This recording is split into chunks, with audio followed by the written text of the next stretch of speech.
Hello बच्चों, तो आज हम लोग हाइट एंड डिस्टेंस का क्वेश्चन वो नंबर 1 करने वाले हैं। और ये बच्चों को हार्ड लगता है, लेकिन इसका जो लैंग्वेज है सिर्फ वो हार्ड रहता है, बाकी क्वेश्चन में कोई भी दम नहीं रहता है। तो चलिए आज क्वेश्चन नंबर 1 को हम लोग सॉल्व करते हैं।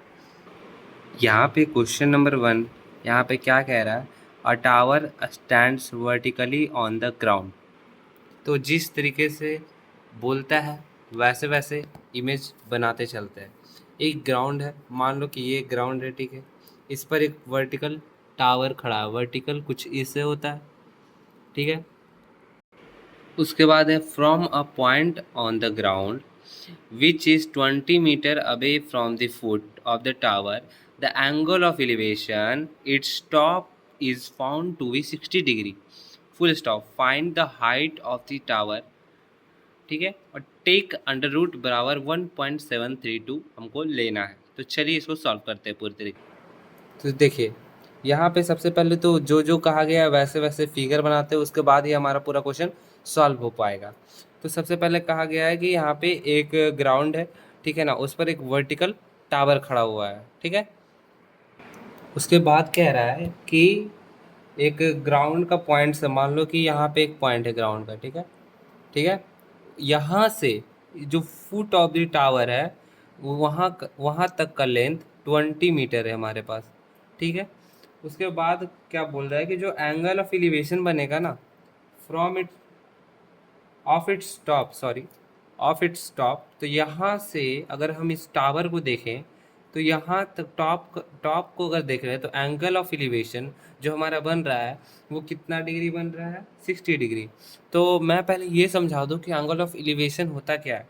जब आप कोई भी ऑब्जेक्ट को नीचे से अगर ऊपर देखते हो तो वो आपका एंगल ऑफ एलिवेशन होगा, लेकिन वहीं आप अगर ऊपर से नीचे देख रहे हो तो वो आपका एंगल ऑफ डिप्रेशन होगा। और एंगल ऑफ डिप्रेशन आपका यहाँ पे बनता है, एंगल ऑफ डिप्रेशन आपका यहाँ पे बनता है, ठीक है। उसके बाद हम लोग को जो है फाइंड करने कहा है, find the height of the tower. ये जो हाइट आपको दिख रहा है ये हमें हाइट फाइंड करना है। तो कैसे फाइंड करेंगे, चलिए स्टार्ट करते हैं।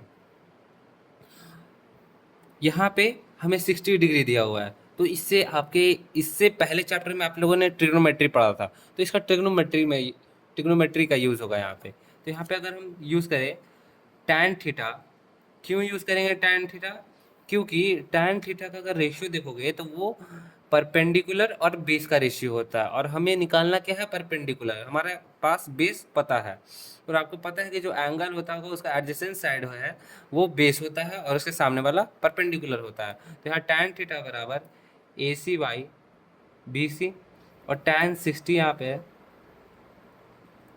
उसके बाद ए सी, अब बी सी हमें गिवन है 20 मीटर। टैन 60 डिग्री का वैल्यू हमें पता है √3, और ए सी हमें निकालना है और 20 मीटर हमें गिवन है बी सी। तो यहाँ पे 20√3 मीटर हो जाएगा ए सी इज इक्वल टू। अब हमें 20√3 का वैल्यू दिया हुआ है, गिवन है 1.732। इसको अगर हम मल्टीप्लाई करें तो यहाँ पे 2 × 17.32 लिख सकते हैं। उसके बाद 2 से मल्टीप्लाई कर देंगे, 2 2 2 ज़ा 4, 3 2 ज़ा 6, 7 2 ज़ा 14, 2 और एक 3, 34.64। ये आपका answer. Thanks for the watching.